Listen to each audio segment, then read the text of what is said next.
guys, welcome to the first ever Critical Condition E3 review special. I'll be your co-host for today. My name is Mario, and over here we have Mitchell. So guys, E3, what an exciting time for games and technology as a whole. This E3 was pretty impressive. I'm pretty sure if any of you guys have seen it, it was a pretty impressive E3. Definitely. It's definitely my I look forward to this this time of the year, E3. It's very exciting. There's not many games coming out, but then you've still got E3 to look forward to, which is like showcasing all the up and coming games that everybody wants to see. That's right. I was kind of a little bit disappointed that they didn't show Red Dead Redemption 2. Okay, yep, because that recently got delayed as well. Yeah, but I really wanted to see it. I wanted to see some more proper game footage, but wasn't to be. Wasn't to be. It wasn't the E3 of dreams that it was 2 years ago. Yeah. Because that was when the Final Fantasy reveal happened and amongst other things, but it was pretty good. But there was a little bit of Final Fantasy put into this one, but we'll get into that a little bit later. Yes, very exciting. It was riveting. You know me. You could say it had its hooks on me. Yeah, you know me. I love Final Fantasy, but I won't be going out to buy a VR just for that. There will be one thing that I'll probably buy a VR for, though. Okay, but, excellent. Yeah. I'm excited to, because, you know, when we had our E3 preview event, you said that you didn't want VR at all, so... Yeah, no, because it's come leaps and bounds from what I've seen. Yeah, so... Excellent. Yeah, we'll talk about that in a little bit. Lovely. All right, so you ready to start the show? Yeah, so what I wanted to talk about first of all was the Xbox One X release. Ooh, okay. Yeah, they talked about that. I got some stats between the Xbox One X and the PS4 Pro. So for those of you guys that maybe don't know, the fabled Scorpio Xbox, the Xbox Scorpio, became the Xbox X to be released... One X, yeah. One X. Oh, One X. Yeah, they call it Xbox One X. My apologies. It's One X. To be released worldwide, I believe, on the 7th of November. Yeah, yeah. So this is just the stats between the two. So the PS4 has got a 8-core, 2.13 gigahertz processor. Okay. Xbox One X has got the 8-core, 2.3 gigahertz processor. Not much of a difference there, but still... just a small increment in power? Yeah, just a little bit. But this is where it starts to get a bit interesting. Okay. Because the PS4 Pro's got a 4.12 teraflop, whereas the Xbox One's got 6 teraflops. Okay. It's also got the PS4 Pro's got 218 gigabytes per second and an 8 gigabyte GDDR5. Okay. Whereas the Xbox One's got 326 gigabytes per second and a 12 gigabyte GDDR5. However, the PS4 Pro also has 1 extra gigabyte of GDDR, which it uses for background processing. So in total, it's got 9 gigabytes, but still the Xbox One X has got the higher graphics performance. That's right. So a lot with the DDR memory, it will allow it to run its applications in this instance being games a lot smoother, a lot quicker. Loading times will be faster. Also, Xbox One X has native 4K. Which is very important. Which the PlayStation 4 Pro does not have. No, not at the moment. No. No, it doesn't have the drive, and it doesn't have the native 4K resolution. It's an upscaled version or checkerboarding. Is what they call it. Because so that's the reason why the Xbox One X also has the ultra high definition Blu-rays, whereas the PS4 Pro only has the high definition Blu-rays. So there's a difference. The PS4 has just the Blu-rays. HD Blu-ray, yeah. Yeah. It doesn't have the ultra high definition. No, sorry, the 4K. It doesn't have the 4K. It just has the standard Blu-ray. Yeah. Excellent. So what did you think of the Xbox reveal? We're going to get into the conference soon. But what were your overall feelings about the console? It's pretty impressive, but one of the major drawbacks of it is if you don't have the 4K TV already, you've got to go out and buy that. Yep. Which you've got to do with the PS4 Pro. But which is what we did. Yeah, pretty much. But then on top of that, the Xbox One X I think has got a $599 US price tag on it. That's right, and I recently read it was $649 retail Australia. Yeah, which is Yeah, that's a hefty price tag. Yeah, I know. So I think that's one of the major drawbacks for it is the fact that it's pricing itself out of the market. Mm-hmm. People will wait until it drops in price, which will defeat the purpose of it, because what Xbox really want to do is they wanted to gather momentum with this console to catch up and hopefully beat the PlayStation 4. Yeah. But I think what PlayStation are doing, they've allowed Xbox to push this out quickly. So you're thinking it was more of a strategy, maybe, to let them show their cards, and then maybe next E3 just announce PS5 or something like that. Yeah, because Xbox, they released this because they said they were always going to do an upgrade into the Scorpio, and then all of a sudden it didn't become an upgrade anymore. It became a whole brand new console. I think that they just rushed it out so that they could try and compete with the PS4 Pro, because they didn't have a 4K capable platform. Oh, the Xbox One S did. It wasn't more powerful. Yeah. It was just upscaled to 4K. Yeah. So I think that's what they did, and I think PlayStation will. I think they'll kick their ass. Like I loved Xbox up until after 360. Okay. Yeah, so as soon as the Xbox One came out. Yeah, and then they just... But they shot themselves in the foot many E3s ago with their the DDR encoding and game sharing and things like they left a sour taste in everybody's mouth, you know. After such a successful 360 lifespan that they... Like, PS3 ultimately caught up and surpassed it, but it took them a while. Yeah. Like, to me, the Xbox 360 won last generation. It had the better looking games. It had the better games on it. And that's why I had a PlayStation 3 and an Xbox 360. Yeah. But I think, after the 360, they kind of went downhill a bit. I think they tried to simplify the console too much. I think they went into the media aspect of it too much and forgot about the games, which is something that PlayStation did over many E3s, is focus on the games, and this is why they continue to win the E3 conferences. Which is one of my points later on when we... Excellent. All right, so the Xbox One X is done. Yep. Now, let's talk about a little bit about the conference. Yep. So the first one to showcase itself was EA. Yep. Now, EA, I know you're a very big FIFA 18... like a FIFA person. I'm more of a PES sort of person, but what did you think of the FIFA 18 reveal? I like the fact that you can do a lot more in depth now. You can do like the skills on the ball are a lot. They were last season, but they were like so clunky. The controls were so clunky that you couldn't really do much with them unless you had that. What I felt about the FIFA 17 was that it was too slow. That every time you grab the ball, you couldn't attack quickly, even though, because you know I'm a fan of one-touch passes when we play PES together. I couldn't do that in FIFA effectively. Every time it felt like defenders just had my measure all the time, and it was like they did. I think what they did in FIFA 17 was that they tried to make defending a lot better. Because so many other times in the FIFA 16, you could just go past the defenders like they were nothing. I think they overcorrected with FIFA 17, where they put the defending at the forefront and the attacking was put in the back. But in this one, from what I've seen, if you're skillful enough, you can do some pretty awesome fucking skills. Definitely. Along with that, they've captured players' real movements. Like Ronaldo, comes back into the cover of FIFA 18. Which it's quite interesting. Because I think that's to do with the whole, the Journey 2, where Hunter's back. Hunter's back? Yeah, but I saw one of the previews for Hunter, and the first thing you see is that he goes out, he gets subbed onto the pitch, and they all start booing him. Yes. Yeah, I saw that too. I was like, oh, and I haven't finished the FIFA 17 journey yet. Really? So yeah, I'm really interested in to see what happens there at the end. Because with at the end of it, you get a card anyway. I'm spoiling it for you, but you should have fucking finished it by now. Jesus Christ. You get a card that you can use in FIFA Ultimate Team. It's a pretty crappy card. Okay. Yeah, so it's not worthwhile.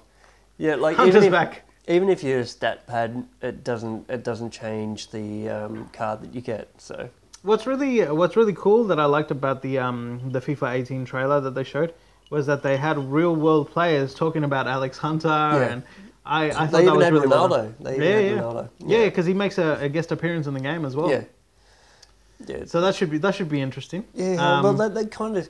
Because I told you I wasn't probably going to get FIFA 18 this year. Yeah. I might get it. Because then I can come over here and we can play it together. Definitely. And then you can have a look at it. Yeah. But, I'm definitely not buying it this year, but that's... I'm not getting the deluxe edition. That's a monetary issue more than anything. Well, the deluxe edition, I think it's a waste of money. They don't offer as much as what PES does for your money. Like you get those cards and... Yeah, I spent way too much money last year. Indeed. No, I'm not going to do that again. Indeed. So, I know you're also a big fan of Star Wars Battlefront. Yeah, Battlefront. Yeah. So what did you think of that? I can't wait. I like that they focus on the Empire side of it this time. Mm-hmm. But I like that they also bring in old heroes as well as the new modern heroes in it as well, which is pretty impressive. I don't know who I really want to play as. Like, what's the guy with the double saber? Darth Maul? Darth Maul, yeah. I saw some gameplay footage of that. Obviously showcased. Oh my Lord, is that quick? I was going to say he's quick, isn't he? Yeah. Yeah, I think they'll nerf him by the time that he gets released. I think so, man. That was really quick. The way he moved across the stages so quickly. I was like, how are you meant to shoot this guy? Yeah. Maybe he's really quick, but he has he's very spongy. Very vulnerable. No, sorry, I mean he's not very spongy, so he's vulnerable. Like it only take quite a few collected shots to knock him down. Yeah. Because they have regenerative health this time around. Yeah. But it looked amazing. I think it's one of the most beautiful next-gen games. Like in 4K, it's gonna. Oh my! Awesome. You know what? I still even haven't played Battlefront in 4K. Oh really? No, I mean it's only 1080p. I was going to say it's not that much different, but Final Fantasy 15 is different in 4K. Is it? Yeah. I need to go back to that, man. Haven't you played it yet? No, Persona keeps getting me. But anyhow, all right. So, FIFA 18, Star Wars. What about A Way Out? Okay. I didn't have that on my list. There was also FIFA for Switch. FIFA Switch, that's actually... That looks pretty... It didn't look too bad. I mean, it's not going to have the journey. It's not going to have everything else. But you know what? A FIFA that is portable, that you can take to a friend's place and go, here, let's play a little bit of FIFA. Why not, man? Yeah. Well, because I just touched that a little bit. On the plane over, when we're going over to South America, we could even play FIFA on that. Yeah, I think so. Yeah, it should be awesome. Yeah. Yeah. What other games you got for? I've got Madden NFL 18. Madden NFL 18. I didn't write that one down. It just really. Yeah. I mean, the interesting fact about that is that they've added the story aspect of it. Yeah. Pardon me. Which I think is. I mean, FIFA obviously was successful with the journey. Yeah. So the EA are not stupid. They're all about money. Yeah. So they went, you know what? Let's add it to Madden. How do we reinvigorate? Oh my God. Reinvigorate. Thank you. Yeah. This franchise. Let's put a story mode into it. Yeah. And it's. I don't know if I'm going to buy it, but it's got me excited. I probably will buy it because you know me. I like a bit of NFL, especially. Well, you can Steelers. bring it over. We'll play it together. Yeah, especially the Steelers, man. Yeah. Pittsburgh Steelers. Roethlisberger's the man. Indeed. But I don't know who that is, by the way. So. He's the quarterback for Pittsburgh Steelers. And the antiquated bastards go Brett Favre. Yeah. I think that you really wanted to talk about the NBA one. The NBA. Oh my God, that has to be the comedy moment of the EA conference when they cut to this guy that is obviously overly excited. And instead of showing actual gameplay, they revert to showing a replay footage that could have been played then or could have been pre-recorded. You don't know. And after only a little bit into the conference, he just cuts it all together, and then you see the Easy Allies made mention of a death stare, and then it cuts it was the most bizarre moment that I've ever seen. Like, hey guys, we've got NBA. Is it 18? Yeah, 18. We've got NBA Live 18, and we have all these new features. Let's cut across, to our expert. A minute of replay footage. Are you going to hit the bucket?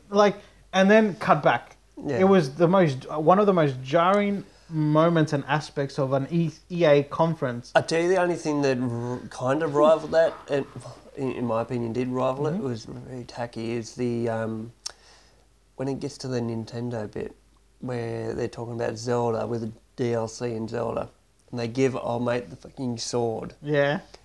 That was so tacky. I was cringing the whole time. He's like, oh, they've got this fake sword, and then he turns around, jams it into the ground, this blue light comes up, and they go into the Zelda DLC. I'm just like, did I just watch? Seriously? Yeah, no, there were a few comical moments in this in this E3, but that one for me is the EA comical moment. I was like, what the hell are you doing, guys? Not only is NBA 2K kicking your ass, you go and do something stupid like this. Yeah. You're meant to get players excited about your game, not laughing at your game. So I think the NBA Live franchise is in very much a critical condition. Yeah, I like that. That was good. All right, so now they did announce at the EA conference. I know where you're going with this. The BioWare game that we all wanted. Well, we all wanted to know about. Yep. Anthem. Now, let's not get into it right now. No. Because it was only briefly, it was mentioned in passing, which is very odd because it's an EA franchise. Yeah. You would expect EA to go, hey guys, this is what we got, but they didn't go with that. So it was pretty entertaining to watch. But Anthem, guys, later on the show we're going to be talking about that. Definitely. Now, sorry, I did forget. Need for Speed, Payback. Yep. What do you think of the footage? It looked pretty good. It looked pretty interesting. Yeah. I think it's more like a Fast and the Furious Need for Speed. Yeah, they've gone back to the heists. They've gone back to the chases. Bring it back to its roots, Yeah. And I think that's a smart move. Because they've been losing a lot of ground lately with their last two that they haven't been doing that well with. The last one that came out, which was just called Need for Speed, the major problem that it had was that it was online connected. Yeah.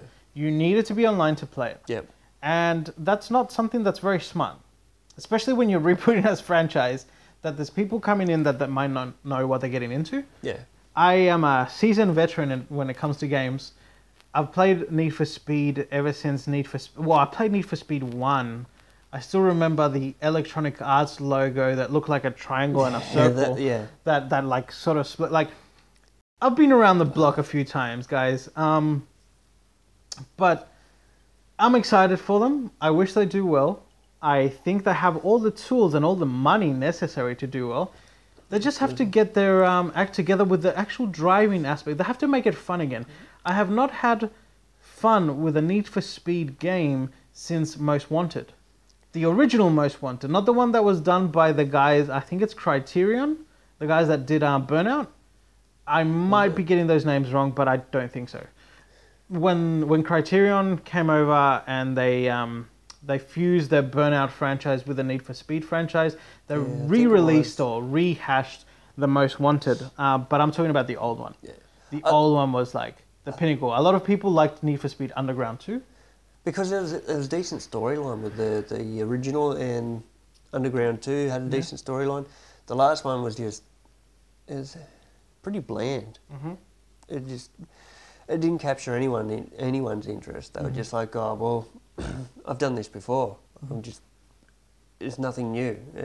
So I think that's where they've kind of failed. Mm-hmm. So I'm just hoping with this one that they actually have a decent storyline behind the gaming as well. Yeah. Yeah. Well, so it looked pretty interesting, and look, it didn't look bad, and I'm glad that EA didn't. How do I put this?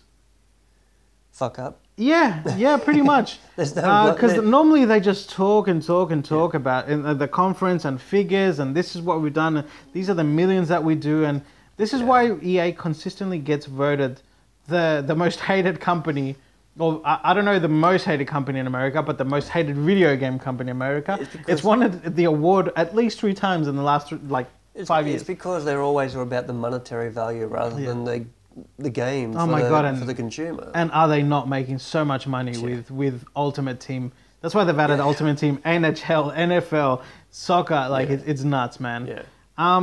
But look, that was a pretty cool conference. Yep. Now, the one that came after it, was Bethesda. Bethesda Game Studios, indeed. Oh, yep. Bethesda. Now, let's take a different approach with this one. What was the game that impressed you the most in Bethesda? It's probably, I don't know. I love The Evil Within, but I think Wolfenstein 2. Pardon me? Yep. Yeah. Wolfenstein 2 for me. That looks pretty cool. Because I remember Wolfenstein way back when I was playing on PC when it was like 64-bit on PC.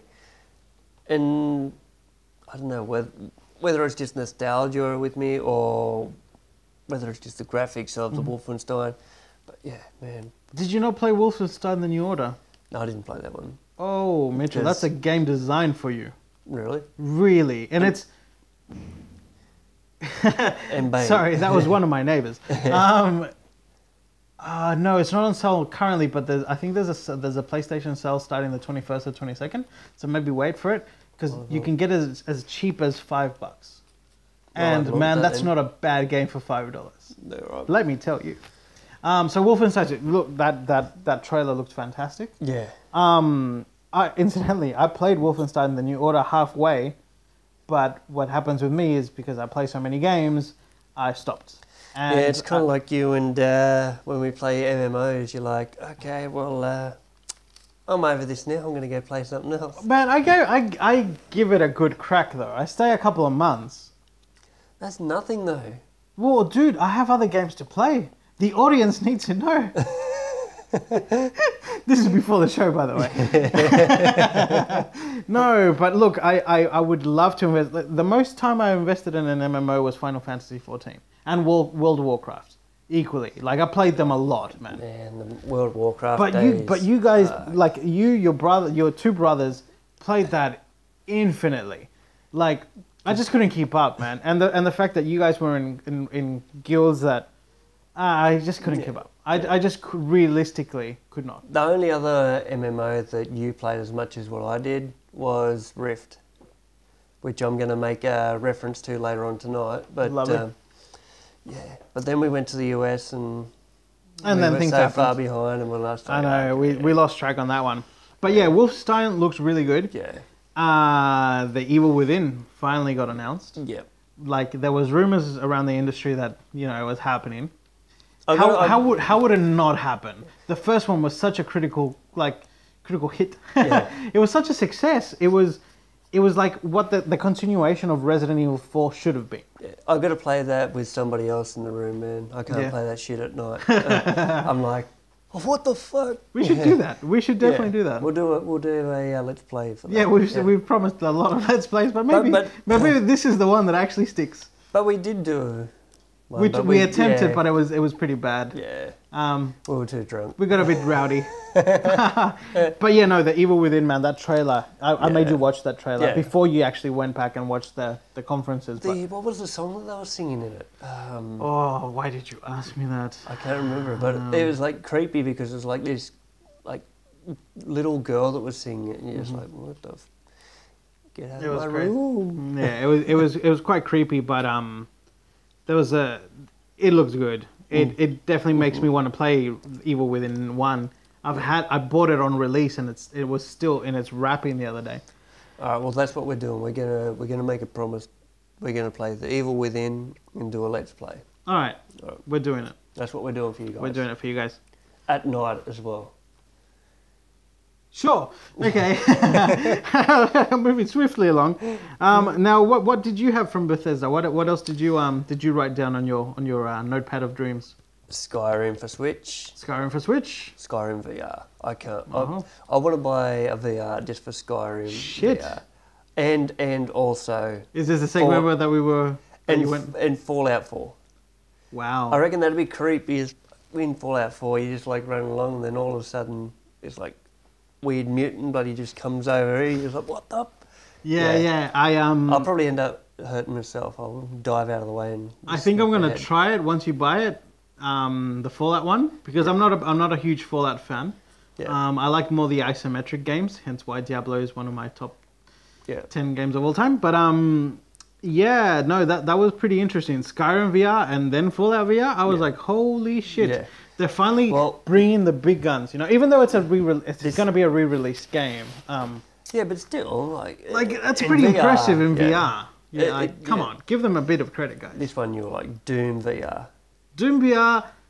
You know what? It looks clunky. But I think you'd enjoy it just for the fact, the nostalgia. I think it would be pretty cool. The only thing is that I haven't used VR enough to call everybody pansies because of the motion sickness. Yeah. But I haven't experienced motion sickness. Yeah, neither have I, because they set up a proper VR one for like a PC. At work, right? A PC one. Yeah, same. Well, we work for similar companies.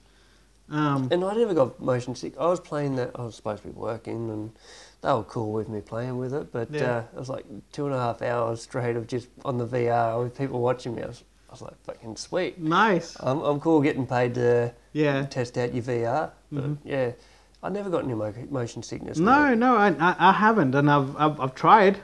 Like, I guess we're just too cool for school. Pretty much. Or we just spent too much time in front of. I think we spend too much time in front of a screen. Yeah. Like, with like really bad light, so our eyes are just like, yeah, whatever. Just let's go. Quake Champions. I know that you really wanted to have a short talk about that because you were. Well, You like Quake. I like Quake. I liked Quake a lot. Especially back in the what was it? The Pentium 2 days. The Pentium 2 days when Quake was a thing. Yeah. How do you reckon it's going to go on the PlayStation and? It's not announced. It's for PC. Yeah, PC on that. They're trying to make it an esport, which is a bit of a worry for me. Not because I don't think that the game has the legs to be an esport, but normally an esport happens, or a game becomes an esport sensation by the community that gathers behind it. Like Counter-Strike. Yeah, it's even like League of Legends, Smite. Yeah, games like that. Dota. They all become EA sports games because there's an interest in it. People want to go there and watch other players who are at the top of their league, fucking go and smash each other. Go at it, you know. And it's quite pardon me, it's quite cringeworthy a little bit to announce something and go, this is the next thing in esports. You don't dictate that. No. If there's no market for it, people won't go there to watch it. And if no one's going there to watch it, what's the point of having an esports? Yeah. Because like League of Legends championships and stuff like that, I watch them on YouTube and things like that. Yeah, well, dude, the things that people do. Yeah. I mean, I played it. I played that game for about 4 months straight. Yeah. I only just managed to get the flying car, happening. And now these guys are just... Well, SK1 just recently won the Invitationals, but they've been dominating League of Legends for a while. 4 years, 5 years now? Yeah, it's been a while. Has it been out that long? Yeah, about that. Ever since they first... Because I've been playing it for 3 and a bit years. Okay. Yeah. All right. We'll fact check that later.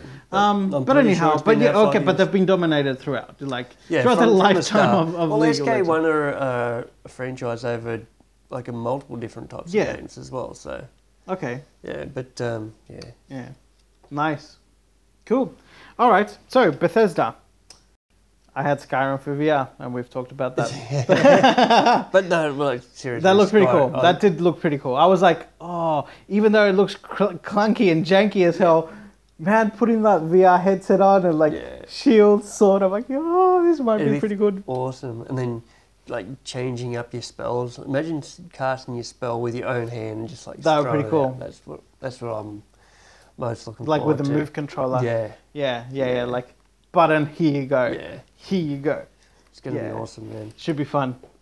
All right, guys. We're going to go into a little bit of a break. We'll be right back. We need to top up our drinks. Exactly, because we're talking a lot. Yeah, see you soon. See you soon.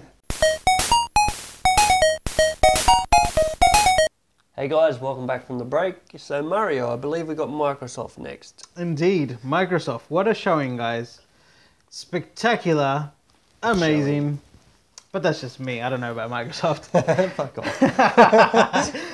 No, Microsoft, man. They came out with the big guns. We talked about the Xbox One X, Xbox One X. Yeah. Before. But they I think one of the things that generated the most hype with the audience was the Dragon Ball Z Fighters announcement. Now I don't know if you saw a little bit of it, or did you catch it? No, I think I'm pretty much sure I fell asleep by then. Oh, okay, fair enough. And I mean, and you know, for us here in Australia, really late, really early, really bad. Anyhow, pretty really much. bad, you know. So much so that I was watching the Sony Conference at work, but... Yeah, I was too. Yeah, nice. Yeah. That's why E3 needs to invite us next year. Hopefully. Yeah. Yeah. Well, I mean, we need to start earning some money out of this. So. Before we're like, hey, I quit my job, fuck you, I'm going to E3. No, but anyhow, Dragon Ball Z Fighters. Holy crap, dude. This is the fighting game that people have been waiting for. Now, do you know the game BlazBlue? Who? It's a fighting game called BlazBlue. BlazBlue. It's an anime fighter, so you might not be too familiar with it. There was another one called Guilty Gear. No. Okay. See, I like my anime. Yeah. But anime games, not so much. Fair enough, and that's I totally respect you. Yeah. No, I don't. But anyhow. But you, the best ever anime would have to be. I've forgotten. You keep on going, and I'll remember it in a minute. All right, excellent. So Dragon Ball Z. Whatever. It's been Evangelion Neon Genesis. Okay. Yeah. You got my respect back. Yeah. Yeah. It's been made by these guys. So normally Bandai Namco took control of the Dragon Ball Z games, and they've been okay. Yeah. You know, you had your Tenkaichis and your Budokais and PlayStation 2. Then you had the Xenoverse games on the new consoles, which have been really good. But it's always been missing something for me. A little bit of the cartoon in it, like the flashiness, the quickness. So kind of like the kind of the flashiness of it, like the whole spectacle of the fight, you know. Like the 3-episode. The 3 episodes that it took him 3 episodes to do the Kamehameha? To power up with his mad little... Yeah. Oh my god. Will Goku save Krillin again? No, but it looked like the cartoon. It looked better than the cartoon. Yeah. And it was a 2D fighter, and there was like powers going left, right. Oh, dude. I saw that, and I started to cry. I'm glad you said cry. Yeah, I was going to say something else. I started to masturbate profusely. No, that came later. Oh, yeah, I'm not. Jesus. Going back to Critical Condition here. So exciting, man. Like, just... Apparently so. just mountains of excitement here. No, seriously, man. Dragon Ball Z was, I think, one of my... I don't want to call it yet, but one of my most anticipated games of the show. We're going to be touching on that later on. Sounds like you already did.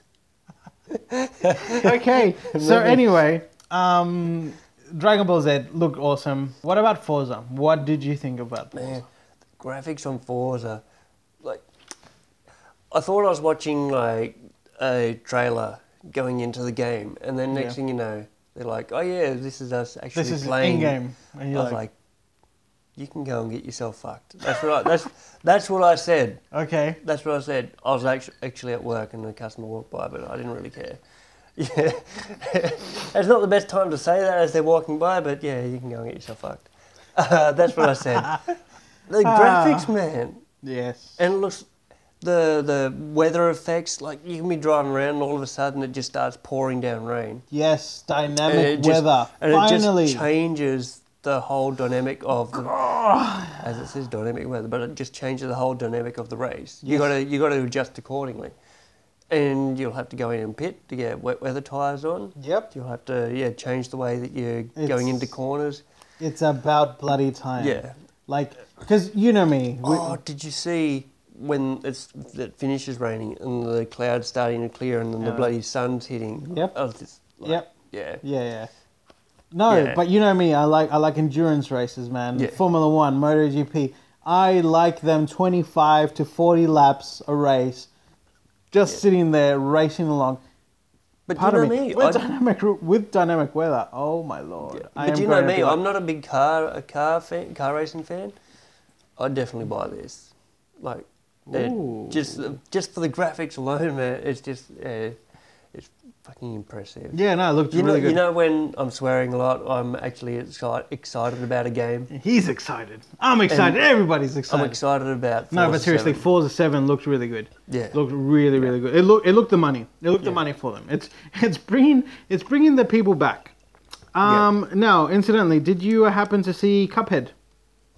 No. I know what you're thinking. Anyhow, now with Cuphead, guys, we mentioned it a very long time ago when the show was still starting from the grounds up. It's a 2D 1950 style cartoon platformer. Yeah. Finally got a release date, man. A release window, September. September is coming. It's been delayed twice. You know you won't be getting it because Destiny 2 is coming out in September, so... It'll be hard, but I'm going to try. I'm going to try because I've been waiting for it. It just looks so good. It looks so stylish. I need to play this game. Platformer I'm looking forward to. I know we're kind of skipping ahead a little bit. Okay. But is the new Super Mario Odyssey? Yes, we'll talk about that later because I am actually looking for... This is the first time I'm actually looking forward to a Mario game. Yeah, well, this is the first time I'm actually looking forward to it. And it's on the Switch as well. Well, it has to be on Switch. It's exclusive to the Switch. But I mean, like, because that's going to be awesome when we're going overseas and we just like... Definitely. It's going to be fucking awesome. It should be good. Yeah. All right, so, Forza, and what about, well, Cuphead and Crackdown 3? I didn't see it either, man. You didn't see Crackdown 3? No. I must have fallen asleep just before all that shit happened there. Fair enough. All right, so... I work a lot. And like it takes me an hour to get to work, so... That's okay. No, that's all right. Look, this is why we're doing the show. Yeah. Crackdown 3. Oh my lord, dude. The crack is good. The crack is good. Now, it's been absent for a while. Mm-hmm. And they brought it home. They finally brought it home. The action looked great. The shooting, the graphics... They had the celebrity guy that does a lot of dancing. You'll know who I'm talking about. The African American guy that's really muscular. That was in White Girls. Terry Crews. Yes. Yeah. He was like acting out like a scene from Crackdown. Like you need to blow this thing up and blah blah blah. It was pretty good. I just want to say it because Terry Crews is in it. He's fucking funny as. He's a funny dude. He's solid as anything. He can move like a mother. Yeah. Like, yeah, seriously. I was just like, what the? I didn't think a big man could move like that. But anyway, yeah. Do you like big men, do you? No. I'm glad that was an honest answer. Yeah. You saw it first at Critical Condition. All right, so Crackdown, Forza, Dragon Ball, Cuphead, but... I'm glad you put Cuphead at the bottom. But the announcement, the reveal, Anthem, the game, Anthem. I was going to go Anthem, but yeah. Because you kept on going and I was like, man. Sorry, I was building into a crescendo. Hey, look at you using all the big words tonight. Arpeggio. I'm not drunk enough yet. I'm still using big words. So, wow. Yeah. Okay. So I know. Wow. No, I'm not going to do it right now. I was going to ask you your top 3 games of the thing, but we haven't. But I'm not giving you my top 3 yet. I know, but because I don't know them. I really don't. I'm on the fly right now. Like as we're talking, because you might convince me to like something else. All right. So that's why I'm like, I don't have them set in stone. I have a vague idea of what I want, but I don't really know what I want. All right. All right. Do you want me to tell you what you want? What you really want?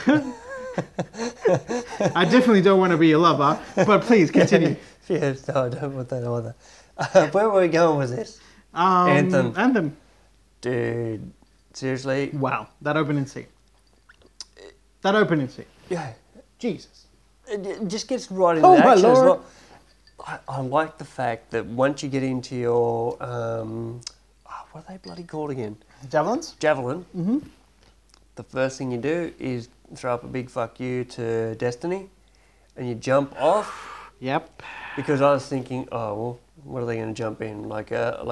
Yeah, I thought they were going to go, I honestly thought they were going to go into a menu. Pod or something, or escape pod or something. Nope. She jumps off. Jump off the edge. I was like, what are they doing this for? Like, she's going to die. And then next thing you know, she put the boosters on and she's just flying through that cavern. Ooh, that was sexy. Because the big fuck you to Destiny was, you could always see those graphics out there and you're like, damn, I really want to go towards that. Yes. But you couldn't. Whenever you could see the city and you're like, why the hell am I not going in there? Yeah. And you're at the tower, Guardian. Yeah. It's like, shit, man, you could have made a better game. Yeah. And now, I love Destiny, but that's come on, man. You got to admit its fault. In Destiny 2, the city is destroyed. Now how the f*** am I going to explore it? Oh no, but they're taking you down there now. Yeah. Now you're with the people and the children that are starving. But I wanted to see it when it was all shiny and shit. So they ruined it for me. So did I. They ruined it for me, man. I'm sorry, man. I know. I'm really sorry. I don't know what to do anymore. But yeah, the graphics in it, man. Yeah. And then you just jump out towards that. I'm just like, holy shit. And then you're just flying through, and then the graphics just keep on getting better. And then when you dive down into the water, I was just like, that moment where like you go up high, I'm going low, and she went. I thought she was just gonna get. Yeah. I thought she was gonna hit the. She went down into the cave. Yeah, I like the fact that not only do you have the land to explore, but you've got the seas to explore as well, and the caverns and all that. And then when they get into the combat is fucking impressive. Yeah, it looked pretty good. I like the fact that you can customize your javelins, and you got a few javelins to choose from as well. Yep. So you're not just stuck with one class that you can play. And they only revealed 2, and then arguably they revealed another 2, but you don't know their powers, you don't know anything. Yeah. But what about those Rift moments? That's what I was going to make mention to, the Rift, the whole Rift thing. I can't remember what they're called though. They're Storm something. Yeah. But they actually changed the landscape. Yeah. So from what I've read. Yeah. That's going to be awesome. It's gonna look. The game is making a lot of promises. Yeah. If there's one company that can pull it off, it's BioWare. I mean, they did create Mass Effect. Yeah. Number 1. But Anthem, number 2. But it's a compilation. Compilation? Between EA and BioWare. Yes. So it's got EA's money with BioWare's creativity. I was going to say, yeah. And the lead storyteller from BioWare is the one that was doing all the storytelling for Mass Effect. Yeah. Take my money. Yeah. Just take my money. So that's, I think, why Mass Effect Andromeda was so... lackluster?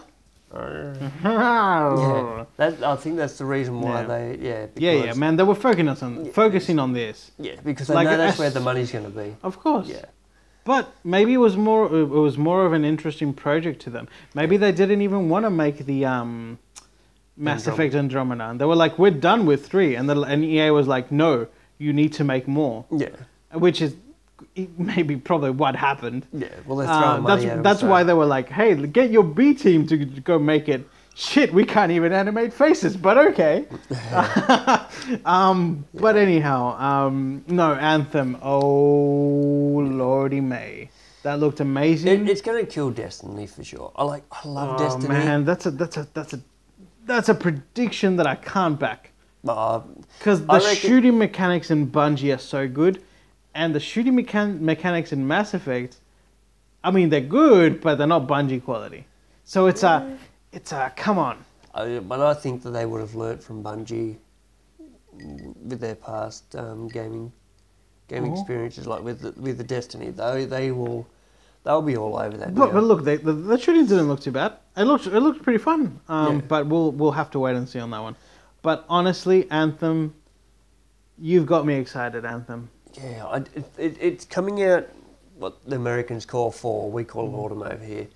So, but they're fall. Fall over there. So it'll be March, April. It'll be our spring. February, March, April. Yeah. Okay. No, wait. No, it'll be September sometime. Yeah, September. I'm like, okay, Mitchell, I'm saying spring. Yeah. All right. But that's 2018. Spring 2018. Hey, it doesn't matter, man. Yeah. I mean, at the end of the day, all we have is time. Exactly. Now, Ubisoft came next. I'm not. No, I am at the moment, but as a whole, I'm not. Oh, wow, okay. So, shit. Okay, that happened. Okay. What's up? Beyond Good and Evil 2. Well, you just ruined the entire conference. Fuck you. Excellent. Okay. Beyond and Evil 2. Tell me. So, what did you like about it? Did you ever play the first one? No, I didn't. I actually have the HD one waiting for me on PlayStation 3. I am seriously thinking of postponing everything because I've always heard this game is really good. It is. And I've always wanted to play it and I've never made time for it. So I think it's time. Dude, it's investigative journalist, Jade, aliens. Yes. Killing. Oh, I like them some killings. Like there's puzzles and everything. It's just, yeah. It's right up my alley? It is right up your alley. All right, I need to experience and this one continues on from the story of the first one. So you need to It's a prequel. It's a prequel. Yeah. So you need to finish, you need to... I just need to finish to know first, what the references are and what happens. Yeah. No, I get it. I want to. I don't want to spoil anything for you, but yeah, you definitely need to finish the first one before you get into the second one. And if you guys have played it, you definitely need to tell him to play it. Yeah. Because, it's going to be... I can't wait for it, to be honest with you. Like, there's so many games. It's going to be fucking good. That's what he wanted to say. I did, but I've already said a few swear words. That's all right, but I haven't, so here we go. I'll help you out. So yeah. We said 10 an episode, right? 10 each, right? I don't think so. We'll get banned. Yeah, definitely you should finish the game because... it's always looked very interesting. I think it's been 15 years? 15 years? Yeah, correct. Since the first one. Mm-hmm. It's been a long... It's been a long journey. Yeah. In fact, the creator of the game went out on stage, and as soon as everybody started applauding after the trailer, he started crying. Yeah. Like that. This is why I love video games, man, because it means so much to people. Yeah. Like, people don't understand, people being general acquaintances and friends that know me, that whenever, like, obviously I don't go to a bar and start talking, hey, did you see the new Mass Effect game mechanics? We've got a couple of friends that do that. But yes, we do. And in a group that we all talk about video games, not a problem. But seriously, like, I don't go out and just, hey, guess what's happening in, like, Dragon Age? Yeah. I'd love to, but that's not how society works. Yeah. So, you know... but I think a lot more people are starting to game now. Like, there's even a lot of females that game, which is a welcome addition. I know. Because how many times have you really wanted to date a girl that games? Yeah. Yes, that too. But no, how many times have you heard of this little cockhead that is like, oh yeah, I'm the best, and then he gets beaten by a girl, and he's like, oh, I can't believe a girl beat me. And I'm like, or he's always like, oh, let her beat me. That's the worst, man. Yeah. That is the worst. You know what? When I was a younger lad, it's all about the E3 tonight, man. Sorry. Yeah. Quick, a quick blast from the past. When I was a younger younger boy, my sister used to play Mario with me. Yeah. Like all the time. She was better than me at the time. Yeah. She didn't continue gaming. I did. So I got better. So that's the only way you were able to beat her, because you continued to... I just kept going. Like, she beat me. I've got to continue to get better. My sister, God bless her soul. She's still alive, but God bless her soul. Jesus, which one was this? She back in I think it might have been like a Commodore 64 or something. She coded like an entire day worth of things just to make some fireworks pop up in the screen. Took her a while, but I mean the coding was really like the coding that like you couldn't do this quickly. Yeah.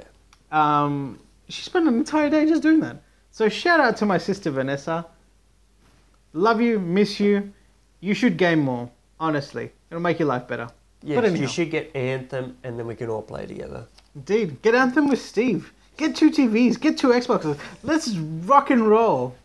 Anyhow. Assassin's Creed Origins. Whoa. I'm actually pretty excited for that. That looked insane. Pretty awesome, yeah. The graphics. But it didn't look as janky as Assassin's Creeds have looked in the past, which is what I really liked. Yeah, well, I think that this Assassin's Creed is going to be a lot more story-driven than what the other ones have been. And they got the Hawk from Far Cry Primal. Yeah. Like, throw the Hawk up, and that's how you oversee the environment. Yeah. That's exciting. Yeah. You know, because it's up to you to maneuver and actually observe what you're actually doing. Yeah. As opposed to going up a tower, ding, ding, ding, ding, ding, ding, ding. Everything gets put on a map, and you go at it, and you just go at it. Go at it. Like a French person, Ubisoft. Yeah. Yeah. I don't know what else to say after that. After going at it, you just got to go at it. Egypt, the setting. Yeah. I mean, probably second to only Japan that everybody's been asking for. Because, I mean, come on, assassins, Japan, ninjas. Yeah. Well, speaking of Egypt, I'm just going to put this out there because we haven't really covered, and we probably really won't cover many PC games. Mm-hmm. Oh, but the Age of Empires remake, I'm just going into that because there was Age of Mythology, which was a later game for the Age of Empires series. Yeah, yeah. But that was to do with Egyptians. Dude, we played Age of Mythology. We played that so much. That was pretty cool. That was a good game. Yeah, I love that game. I'd go back and play it I used to play the Egypt side with Anubis. And I'd always go to the north side. Yeah. Well, you are trying to dress up, like, not dress up, but like cut your hair and your beard like a Viking. Yes.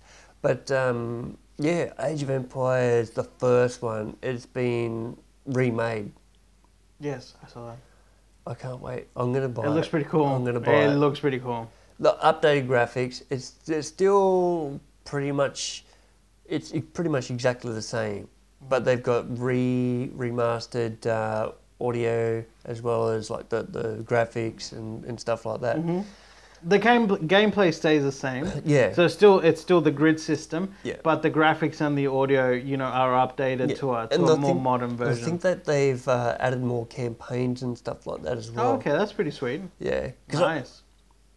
I can't wait to play it. It's just a bit of nostalgia. Mm-hmm. I remember when you used to be able to get the Age of Empires discs in like packets of cereal and shit like that. Mm. Yep, that was a while ago.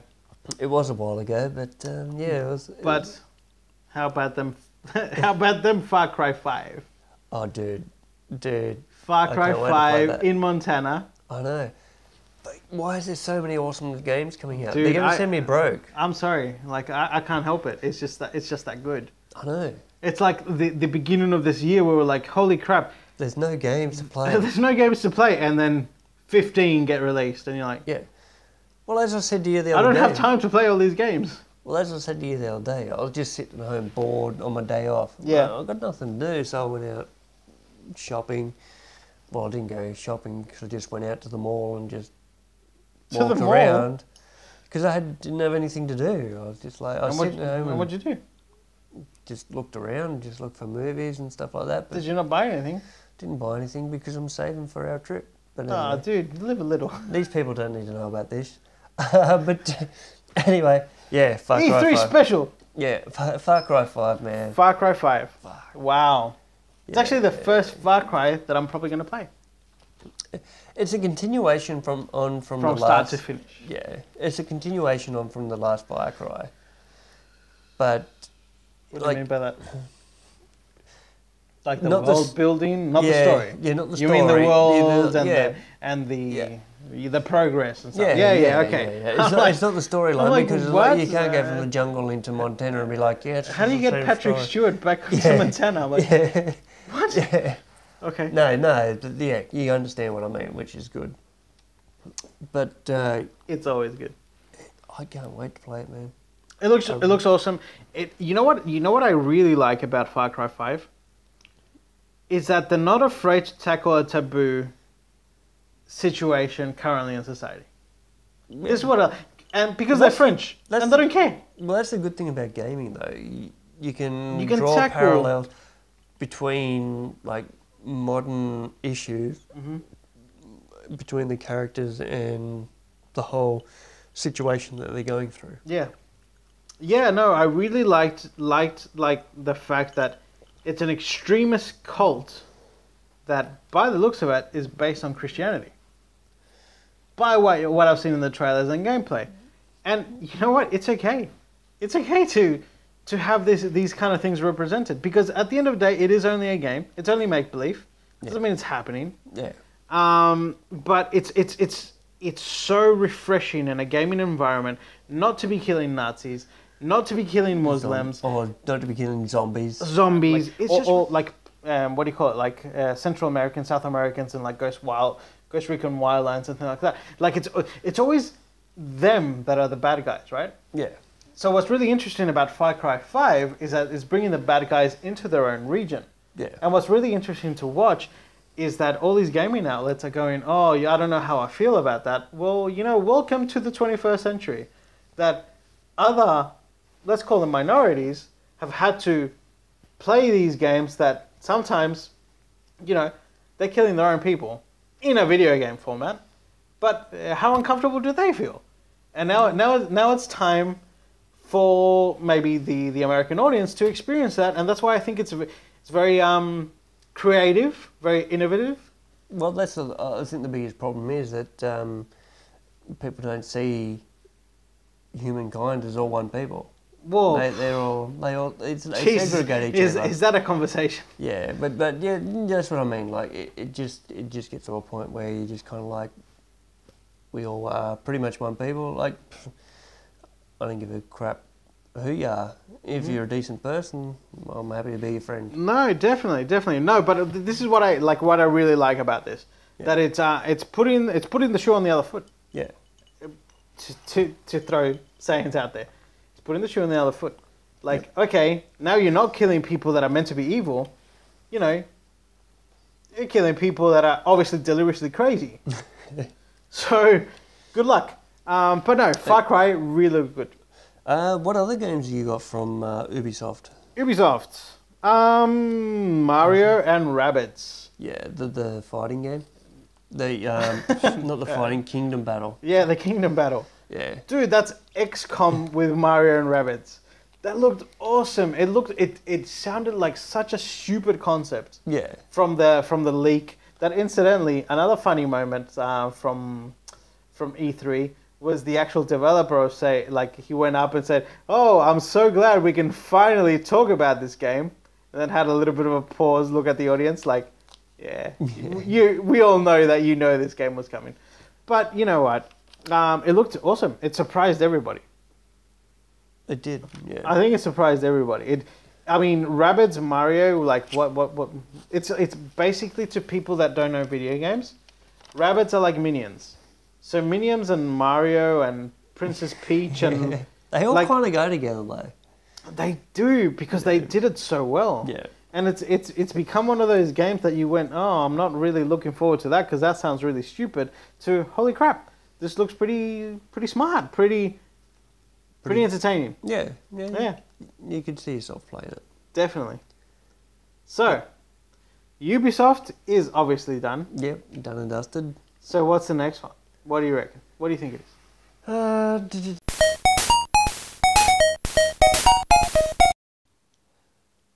Hey guys, welcome back from the break. I believe we're going into Sony now. Indeed. Sony, what a conference, guys. Yep. Wow. Knocked it out of the park. The only thing I must say that they were a bit lackluster from last year, or they didn't do quite as well, because they did say they were going to copy last year or follow the format of last year. Yeah. The orchestra last year was amazing. The Indian music this year was not so. It was nice, but it wasn't something that I expected in a conference of video games. Yeah. Well, I think they're doing that for the whole Uncharted legacy gaming experience. But I can understand where you where you come from. Like it wasn't epic. It wasn't epic. An orchestra is epic. Yeah. You attach anybody to any what do you call it, singer-songwriter to an orchestra, epic. Well, it's kind of like with the Conan Tales of Hyboria, I think it's called. Yeah. The orchestra in that, like the whole soundtrack of that, I've got it on my iPod because it was epic. It was epic, yeah. I think that's what they really needed to do with this one. They need to just go back to the orchestra and play music that on a grand scale. Yeah. That's all I'm saying. I'm not saying that the artists were bad. I'm just saying that the choice of music was poor. Yeah, you needed something that would really impact you. Mm-hmm. Yeah. Pardon me. But yeah, Uncharted. What a game. Uncharted, yeah. What a game. It looks pretty good. I know that you're not the biggest fan of Uncharted, but I can understand why. Yeah. That's because of the gunplay. Yeah. Sorry, my nose is really itchy. It's all good, dude. But I can understand where you're coming from with the whole gunplay of it. It's clunky, but clunky and unsophisticated and absolutely atrocious. Nah, I'm just joking. It's not that bad. It's not that bad. I've honestly played worse games. It's just the gunplay, the story of Uncharted, the graphics, the cinematography, the narrative of the game is pretty good. Is second to none. Like honestly, if you could directly translate this game to a movie, and I think it would be successful. But unfortunately for me personally, gunplay is not all there. Yeah. And as soon as I can't aim properly because it becomes frustrating and you just lose interest in the game. Yeah. Yeah. So much so that I only played Uncharted 4 with it was pretty much auto aim. Yeah. Because I was like, you know what? I don't appreciate this game, but I like the story, so I'm just going to go through it. And I knocked it out pretty quickly, and I was like, you know what? Done. Awesome story. Naughty Dog, I applaud you. Maybe just get better mechanics on your 3D shooting, that's all. Last of Us was a lot better, and that's another game that I didn't personally find like the best game of all time, but hey, that's just me. Yeah, no, but no, look, Uncharted, the Legacy looked great, looked amazing. Just have to see how it goes. Exactly. Yeah. What about God of War? What did you think of God of War? What did I think about God of War? What did you think about God of War? Nah, seriously. God of War, wow. What a performance. Last year, it won them the E3 Best in Show. I mean, Kratos, last year, Kratos sitting there, his son, that we didn't know it was his son back then. Yeah, Daddy Kratos. Yeah, like sitting there, taking his son through things. This year, wow. Yeah. This year... I am the protector. But he also said his son is cursed. I was just like, you didn't just say that about your own son. Like, what the fuck? But at least it didn't rip him in half like it would have done in God of War 3. My son is cursed. It was still impactful, though. 300 health. The fact that he can understand what the sea serpent is saying. The sun? Yeah, no, this is this the whole trailer, guys. This whole trailer is amazing. Yeah. Like the start of it, when Kratos is just there with his son, obviously trying to protect his son and going through the motions, and everybody's calling Kratos out because obviously he annihilated Greek mythology. Yeah. Like, he killed every god in existence. Therefore, he needs to kill some more gods. He basically gets exiled and goes to Norse mythology. Yeah. Norse, sorry. Yeah. And his wife that is presumably dead because everything that Kratos touches is dead. Yeah. He's like Superman. Damn. Wow. We went there. No. But seriously, like, just the fact that she says your son needs you more than ever because obviously he has something. Yeah. There is a curse there. Yeah. So he wants to kind of find a way to break that curse. I think that's what the whole this game is about. I predict Kratos dying. Okay. I predict Kratos dying at the end. I really think that's going to happen. It'll be sad. What I think, but it'll be warranted. No, but what I think is the fact that he can't save his son. Oh, so he goes into No, he goes into despair, and he's just Well, but he's going to become Kratos again, like from Greek. Yeah, my family's dead, everybody's dead. Oh, okay, let's kill everybody. Pretty much, he goes pretty much dark. That'd be fucking awesome. Like he just goes apeshit again. He just goes, well, my son's dead, my wife's dead. I'm just going to kill everybody. I'm just going to kill everyone. Oh, maybe. You never know. The world serpent could betray him. Yeah. I want to help you. Turns around, eats the son. You're like, hey, that was my kid. He's gone. No. But seriously, what a reveal trailer. What an impactful, just wow moment of like, nobody understands what the hell this serpent is saying. Yeah. This massive thing that can take him down because he doesn't have I want to call them the chains of Olympus, which are like the chains that he had wrapped around him. Like, he doesn't have that anymore. He has a stupid axe. Yeah, that's all he's got, like a glowing axe. A glowing axe, which is like an axe of the gods. But realistically, come on, this thing, and it goes close down and speaks this like whatever language, and then he's like, "What does he say? Stay calm, boy." Yeah. He's like, "I am calm." What is he saying? Then? Yeah. I think he wants to help us. Yeah. And poof, cut to early 2018. Amazing, Sony. Wow. What a fantastic, another game that I really wanted to ask you about. Horizon Zero Dawn, the expansion. I actually didn't. I didn't catch that. It must have been one of those moments that I fell asleep. Trying to live my life. Luckily, I saw a little bit of it. Yeah. How did that look? Because I've platinum Horizon. Okay, so lots of snow, like a shitload of snow. Well, that's amazing. No, I don't know. So okay, and what else? Did you see new enemies? No, I didn't see many new enemies. So what they said in the trailer was, in order to get into the mountain, you have to defeat the protector of the mountain, which was the big Tyrannosaurus monster. Yeah. So that's what you have to do in order to get into the mountain. But okay, so I'm sorted. So that's good. I don't know, man. What are you saying? It's just... What is it, Bo? Tell me.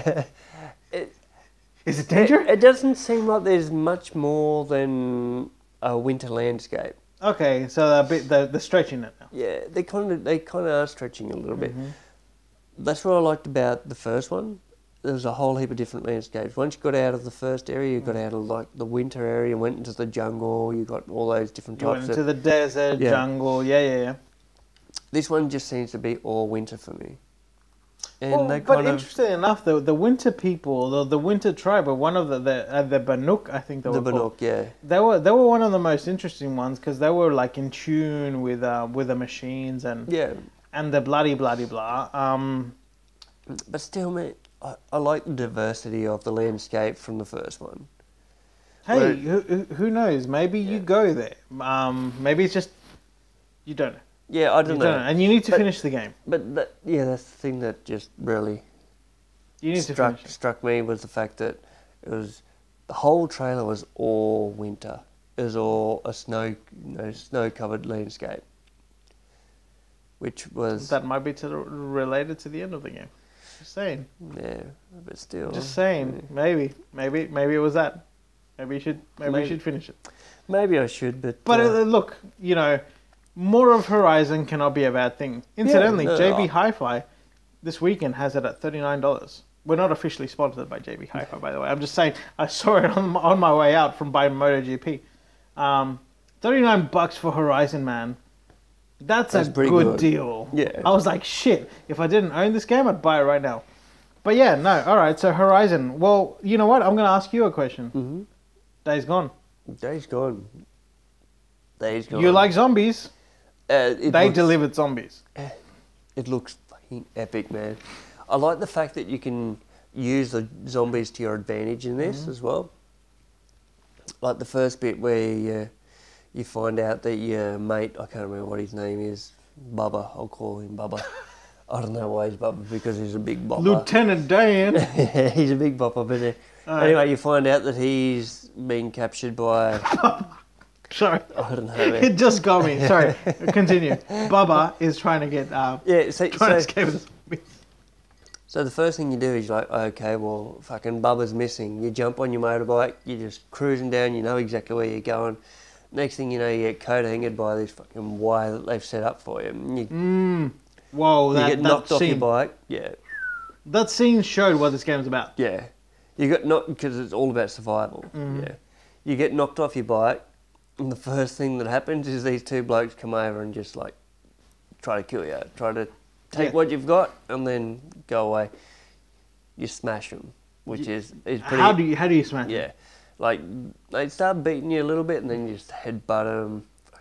It's just brutal, the way that you actually kill them. One dude you stab in the chest a couple of times. Yes. And the other one you strangle and then break his neck. You break his neck. Yeah. You go the Hulk. Yeah, and I was like, holy shit, where did this come violent. from? Yeah. You strangle and then break his neck. From the crappy trailer that was last year's one, to me, it was a crappy trailer. Yeah. People got excited. I didn't. I was like, another zombie shooter. Yeah. I was like, holy shit. It's like, wow. Like, you've got some pizzazz in this thing. You've got like some oomph. And I was like, all right, let's continue. But then you go down that little path, and next thing you see, the first thing you see is these little, I don't know, band of, like, camper bandits, I could guess you'd call them. Yeah. And you throw out your trap, throw a rock at the thing, which I pretty much like. You can use the environment to... You can use sounds and things like that, because it obviously seems like an AI-controlled mind hive. Yeah. From what I saw. Yeah. You know, like it's artificial intelligence that reacts to sound, might react to movement, like sudden movements, because I did see a stealthy part when he was going really slow, not making a sound going past them. Yeah. You know. But it looked interesting. It looked a lot more interesting than the first trailer that they ever revealed with the machine gun. I was like, and this differs from Resident Evil 6 how? Yeah. But everybody said Resident Evil 6 was rubbish, and I was like, well, it's the same bloody thing. But this one you can actually use the zombies to your advantage. And that's what's good. Yeah, so you use that, throw that, he gets caught, they come around, you keep on going. You keep on going, and then all of a sudden you just see this massive horde of zombies there. Yeah. And then the first thing you do is like, shit. Yeah, I had the same. I was like, whoa. Yeah, where's he going to go now? Even when he threw when he made them go somewhere, and he would follow behind them, I was like, what happens if one turns around? Yeah. Like, I was like, because it obviously didn't feel like a scripted event. Yeah. That's why I was like, what happens if one of them goes... Well, that's what happens. He gets to the next zombie camp. He gets in through, not the zombie camp, the rebel camp. Gets in there and sees that there's too many for him to be able to do anything about. So he chucks on the C4, blows it up, and they all come running. They all come running. These guys try to fight them off and then eventually run away. So the zombies follow them, which allows you to go up and get Bubba. I can't remember his name. I think his name was Bob. That's what I'm probably thinking. Honestly, I think his name was Bob. Yeah, but we'll just call him Bubba. Dude, one of the most exciting moments for me was at the beginning of this conference. Monster Hunter Worlds, man. Yeah. Do you remember how much I crapped on about Monster Hunter 4 on the Wii U? This one looks pretty fucking epic, man. That melted my face. Literally, I have no face. but the whole trailer, the whole time, that big Tyrannosaurus Rex chasing you, and then you smash that hive thingy down on him, and you're like, oh, well, sweet, he's dead now. No. And the next thing you know, they're back up and trying to kill you again. I'm just like, what the fuck is this? No, Monster Hunter's so good. The problem that there hasn't been a console entry for such a long time that you kind of miss the mark. You kind of miss the why do so many people crap on about this franchise? And it was that trailer. That trailer represented the relentless epicness of trying to kill one of these monsters, because you have to kill them for their skin, for their bones, for their body parts, to create your own armor, to go defeat harder monsters. And I was like, oh wow. I was like, finally, it's gonna be with good, amazing graphics and online connectivity that actually works. Sorry, Nintendo, but it's true. But yeah, no, Monster Hunter Worlds, man. Oh, exciting. What about Call of Duty World War II? Ooh, come on, man. Sony, what are you doing to me? Come on. I seriously want to play, because I know that they're the multiplayer campaign. I'm pretty sure that there's a multiplayer campaign that you can, if you and me play together, we'll just be smashing that out all the time. That'll be fun. Yeah. I like co-op. Yeah. Even when we play online. Yeah. We're decent players online. Yeah. I mean, we're not the best, but we're certainly not the worst. We're mid-tier. Yeah, mid-tier. I was going to say. Yeah, tire. But we're Where's the flaming tire? We're probably three to 5 kills to 1 death. So it's pretty decent.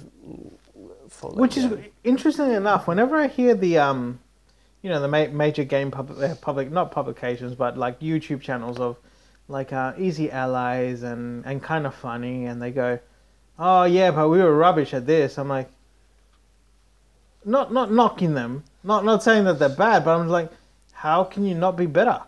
No. Because I certainly don't consider myself one of the best players in the world, but when it comes to Call of Duty and stuff like that, how do you get killed that much? I don't know. I think I might obviously still have the reflexes and things like that, but I'm like, it's a game that I still if I would allow time and invest time into it, I'd be very competitive in it. Yeah. Not professionally, but everyday ladder. I'm like, whatever, man. I'd be there. I know what you mean, man. But there's a game that I really like. From what I've seen. Is it related to a comic book hero? This is not the one? No. Oh, okay. No. I thought we were going there. Oh, I know where we're going. No, I'm saving the best till last. Yeah, This one's just before the best. We're going to Detroit, aren't we? We definitely are. Yes. Yeah, Detroit Become Human. Yeah, it looks pretty... What I like about this this game... Hey, it you said it. Yeah. You said it. That's what makes it amazing. It looks like a film. Exactly. That's one of the thoughts that I was going to project, but the fact that every decision you make affects everybody around you. As I was saying, it's a ripple in a pond. Yes. You make a decision, it ripples out to everybody. You make a really big decision, the splash is bigger, it reaches further. Yep. That's what I love about this game. So the game is basically AI. It's robotic AI. Mm-hmm. And robotic AI that suddenly becomes self-aware. It's cognitive. And then well, not suddenly. We don't know how long they've been aware. Maybe ever since we created them, they've been aware, but they've gone, oh, well, this is what I need to do. Or at least this one has become self-aware. And he's found, and he's found that the humans are using all AI, robotics, for for their own purposes. So they don't have to do anything. They use them as appliances. So he's using it as a revolution to free the other AI robotics and for them to become human. Yeah. So it looks like a pretty interesting game. I like the fact that your decisions actually affect the gameplay. Which well, is did awesome. you ever have any experience with Quantic Dream's games before? No. See, I remember, and again calling back my sister. My sister never really bought me too many games. Yep. My sister never. I won't say she never supported my gaming habit. I think she just saw games as a childish form of entertainment. But kudos to her. She bought me the first Tomb Raider 2. Yep. Well, not the first, but she bought me Tomb Raider 2. Yep. She actually called me with her first, she called me with a week after having her first job. And she said, Mario, do you like that Tomb Raider game? And I'm like, oh yeah, it's pretty cool. And she bought it for me. Bought Tomb Raider 2. Incidentally, similar thing happened. She was like, Mario, what do you want for your birthday? This is years apart. She goes, and I go, Indigo Prophecy, which is Fahrenheit, which is the first game that these bastards developed. Yeah. Which starts off just quickly with a murder mystery that you've killed somebody in a toilet of a diner, and the police are coming for you. Well, they're coming into the diner because I've heard some disturbance. Yeah. And you need to hide the body and get out of there, but you're stuck in a toilet, public toilet. Unreal. That was. Sounds pretty good. I went wow. It's remastered on the PS4. Definitely try it out. I'll have to look. One of the first games that Quantic Dream did, and then they did Heavy Rain, and then they did Beyond Two Souls, and now they're doing Detroit. Detroit, man.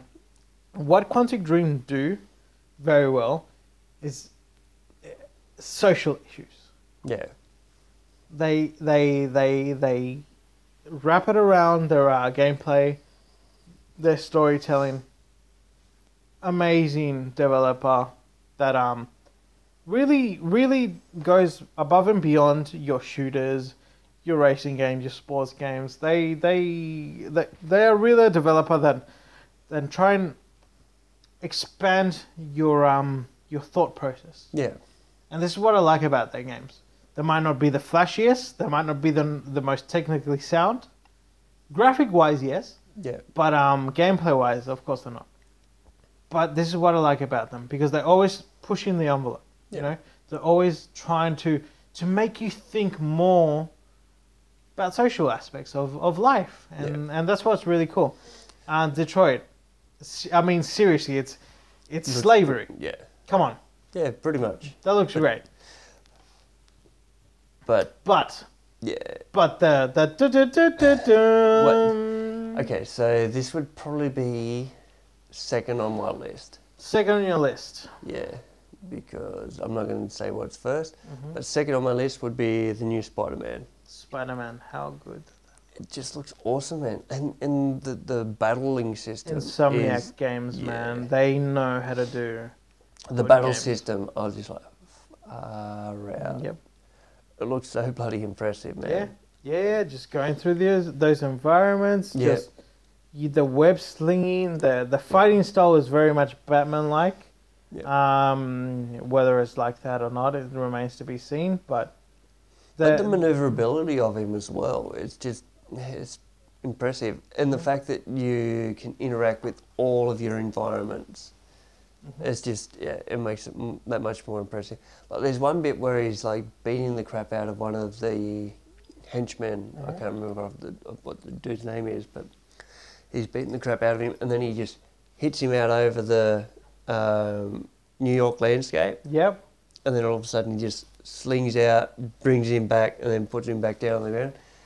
That was pretty awesome. That is pretty cool, and this is one of the game mechanics that people don't die in this Spider-Man game, which is okay. Yeah. Like, you know, there's enough killing and stuff in games and, you know, real life that Because don't need to see more. In all of the Spider-Man movies, he's never really tried to kill anybody. No, he never does. Yeah. I mean, he's a teenager. Why would he want to try and kill somebody? Yeah. That teenager has issues. No, but seriously, Spider-Man looked amazing. And I'm so glad that Marvel finally took the I'm so glad that Activision doesn't have that license anymore. Yeah. And now that that you know, what do you call it? Activision Spider-Man 2. Anyway. Yeah. Sorry, Sony has finally decided to go with an established developer to make a game that could be very, very good. Yeah. Insomniac Games, man, they did Sunset Overdrive like on the Xbox 360 exclusive. Xbox One exclusive. That game was awesome. Just the way, just the world, the world building is second to none. Yeah. And so I was really excited when I heard Spider-Man was being developed by them, and then just to see the gameplay. And then the gameplay, I was like, damn, man! Like again, really, really great. Yeah. So Sony. I mean, we've been talking about them for half an hour. Yeah. I think one of best of the best of the show. Yeah. There's still one more that I'm gonna talk about now. And that is Nintendo, I believe. Nintendo. It's me, Mario. Of course, you talk about Nintendo. Nintendo, man. You know what? I haven't been a fan of Nintendo for a while. Yeah. Even though I own the Wii U console and I think they have fantastic games for it, I tried to support them as best as I could, but they kept shooting themselves in the foot last generation with the Wii U. They started with a really crappy console that was underpowered, didn't even go into 1080p. Yeah. I'll tell you what's pretty impressive about them this time though, in the Switch, is the lineup of games that they've got. Wow. Did they not finally deliver? They did. Like, okay, so wasn't it about bloody time too? Okay, so the first game that I'm going to mention is Super Mario Odyssey, and that's third on my list. You're third on your list. Okay, yeah. So we need a small recap on your list right now. Okay, so third is Super Mario Odyssey. Yep. Second is Spider-Man. Okay, and first we'll leave for the end. Yeah. Okay. Wow, you've got them all set up. All right. Yeah, because you know I'm not a big platformer. And this is your third, and you don't even own a Switch. No. So would this make you want to own a Switch? Possibly, but the game that. Okay, so this Super Mario Odyssey comes in at third, but equal third. Equal third. Because I love the whole new spin on the Super Mario with this one. Yeah. The fact that you've got that, you got the normal plane of existence, the X-axis and the Y-axis, and and the Z-axis. Exactly, but 3 dimensions. But true 3 dimensions. I don't know whether I think let me just, we haven't spoken about this. Was it that moment that you saw that he went he was in 3D and went into the pipe that was a 2D plane, and it became a 2D Mario. And then he's trying to jump, avoid the bullets, and then when he jumped into the other pipe, he became 3D again. And then he used his hat to jump on. Yep, was that the moment that you went, holy crap? Yeah, this looks pretty fucking awesome. Yes, that was the moment that I went, holy crap. Okay, so damn it's so hard. Super Mario Odyssey, I want to put that third, but then Xenoblade Chronicles 2. What? I want to put that third. You want to put that third? Yeah. Xenoblade Chronicles 2, you, Mitchell Wilson, want to put that third? Yeah. Holy crap. Yeah. That was an impression that trailer left on you. Yeah, because it kind of reminds me of old school Final Fantasy. Yes. So that's kind of why I'm excited. Yeah, so I can't wait to play. I can't wait to play Xenoblade. So that would be the game that would probably make me get the Switch. Wow, Xenoblade would make you get a Switch. Yeah. But then there's also Super Mario Odyssey as well. Yeah, well, I mean, come on, it's a double whammy right there. Exactly. So. Damn. Okay. Well, you know what? I like it. And we'll end the show with my Top three and a bit of a final little recap. Yeah.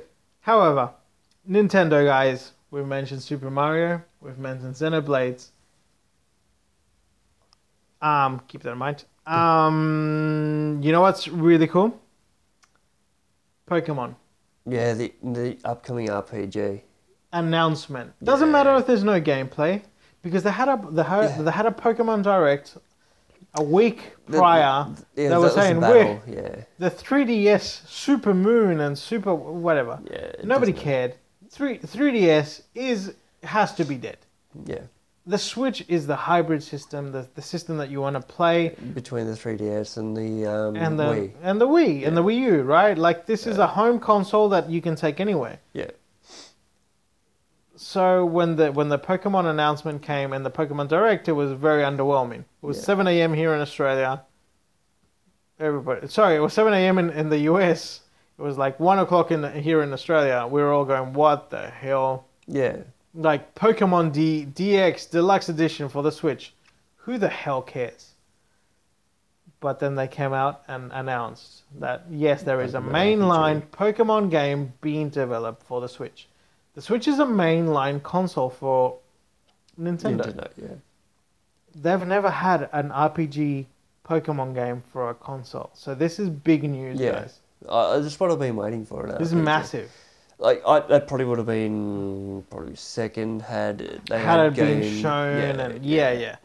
But another big announcement that I know you're probably not big on, but the fact that it exists for all those Nintendo fans. Yeah, I know where you're going with this. Metroid 4 Prime. See what? It was very underwhelming for me. Because it was just a title. Yeah. You're not showing gameplay, not showing anything. Yeah. But for you, that you're not the biggest Nintendo fan. Yeah, no. For people that love Nintendo, for about 3 years, I think, they've been asking for a Metroid, and Nintendo has never shown any sort of inkling or interest because it's not a profitable thing in Japan for them. Yeah. Nintendo sell the most in Japan. Yeah. And because it's not a big thing, everybody in the West thought, maybe it's never going to happen. Yeah. It gets announced, and then a shadow drop in the treehouse, Nintendo treehouse. The return of Samus on 3DS. A 2D Metroid. A 2D Metroid hasn't happened since the Super Nintendo Metroid. Wow, yeah. Everybody's like hating on it, as you do, because the internet.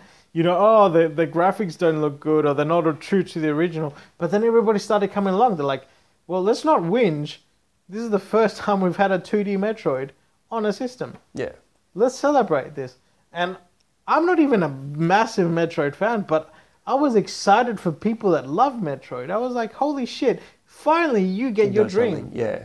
You get I honestly think Nintendo knocked it out of the park as a collective for their fans. I don't think this is my So you think Nintendo won the E3 conference? Is that what you're saying? I think Nintendo won the E3 conference not because if I was to think of it as a selfish person. I'm not saying that you might be selfish. I don't know. I don't even know who won because we haven't discussed this. Yeah. As a selfish person, I would say Sony won it, just because of the caliber of games. Well, but keeping the dream alive for the Nintendo fans, I honestly think Nintendo won. Have you been reading what I've been saying? Because I think cinematically, Sony won it. Okay. But yeah, game-wise, because and keeping the dream alive and catering to the fans, the long-time fans. Only because I've never been really much of a fan. Are you kidding me? You think Nintendo won it too? Well, cinematically, Sony did. Yep, because of course. They did, come on. They showcased I mean, the caliber of games in Sony is second to none. They showcased the games. Xbox and they didn't tried hard, and I applaud them for it. Yeah. But Sony, wow. But Nintendo, because of the games that they're releasing, it kind of won me over because Super Mario Odyssey looked pretty impressive. Yeah. Bloody Xenoblade Chronicles too, because it's old school Final Fantasy, which everybody knows that I'm a Final Fantasy person. So yeah, so it's a game-wise probably Nintendo, but cinematically Sony. I'm so happy. Because like when I am so happy. Mario's so happy. No, but seriously, because when we had the discussion of making this episode, you said, I haven't watched Nintendo, but I don't want to. And I said, no, trust me, you need to watch them, because I think it's that game changing. It's like those two games and that one. It is, right? Yeah. Like it is. Okay. And the fact that they've announced a Pokemon RPG. Wow. Yeah. All right, so yeah, that's who's won it for me. But I want to ask you before we finish up everything, your top 3 games. Start from the bottom, third, second, first. Third, second, and first. Yeah. So my third most anticipated game of E3. Not anticipated. The 3 games that you think that you have seen, that you're like, okay, that's a game that I want to get third, second, and first of all. Dragon Ball Z Fighters. Where's that one at? Is that third? That's third. Oh, really? Holy shit. I thought that'd be up a bit higher. Yeah, no, that's third. Yeah. Dragon Ball Z Fighters. Holy shit. So that's your third? That's my third. What's your second? I did say I was going to do this on the fly. So my second... Wow, this really hurts my brain. My second would be God of War. Because, wow. PlayStation. Send us games. Xenoblade Chronicles. The first. My first. What did I just miss? Because you went, okay. Whoa. Okay, so so my three. To reiterate, Dragon Ball Z, Fighters. Second was God of War. Yeah. It's so hard. And then first was Xenoblade. Xenoblade Chronicles. Xenoblade Chronicles will make me buy a Switch. Okay, well that's fair enough. Third of all, for me, is Xenoblade. Which I would never have expected. Yeah. Second, Spiderman. Nintendo game. Oh my god, I forgot Spiderman. But you know what? No, second is Spiderman. I stick by my choice. I can't believe you don't know what I'd choose first of all. I've been talking about it all the time. First would be Anthem. So many games. I know. Yeah. I want to cry. I can't believe you didn't remember Anthem. You know what? But this goes to show the caliber of games that are getting released. But, but I'm glad... I am extremely excited for Anthem, and I will play it with you for sure. Yeah. But like, if I'm honest to myself, like those are the 3 that I was like. I'm glad that we both put Xenoblade in there, because it looks pretty good. I really can't believe that you would have Yeah. Well, you know me, I like old school Final Fantasy. It looks exactly like it, and you can play 2-player on that as well. A Nintendo game, I was like, wow. It looks pretty impressive. That must have impressed you. It was pretty impressive, man. But yeah. Excellent. So guys, thank you so much for joining us in this E3 special. I know it's been very long, but oh my god, the caliber of games that got announced, the amount of crap that we can talk about, and we could have talked about more, but we could have done this as a 5-part special. Man, we would be talking about these games for 5 months. But seriously, guys, thank you so much for joining us. I really hope that you like our content, like, share, and subscribe if you like it. And I hope you enjoyed us talking about our passion tonight. Yeah, games. This is a regular occurrence for us. We do talk about this type of stuff all the time. We don't always put it on camera because we talk a lot. Yeah. Especially when we're having a drink or two. Yeah. But hopefully we've come across as genuine. Yeah. This is like a special episode. This is not the Critical Condition show. This is us really coming together, watching all these conferences and saying, you know what? This is what we like. This is the first time we've ever done this. Discussed it as a whole, as a partnership. Yeah. And I really do hope that you enjoyed our conversation, because I really did. I thought it was awesome. So did I. Yeah. But yeah, guys, if you liked any of our content, please like, share, and subscribe. And you can always find our Critical Condition weekly show that's going to be released in a couple of days' time. And until the next E3, guys, have an awesome bloody night. But leave any comments that you really want to give to us. Yeah, tell us how we went. Yeah. But overall, have a bloody great night. Have a great night, guys. See you later. See ya.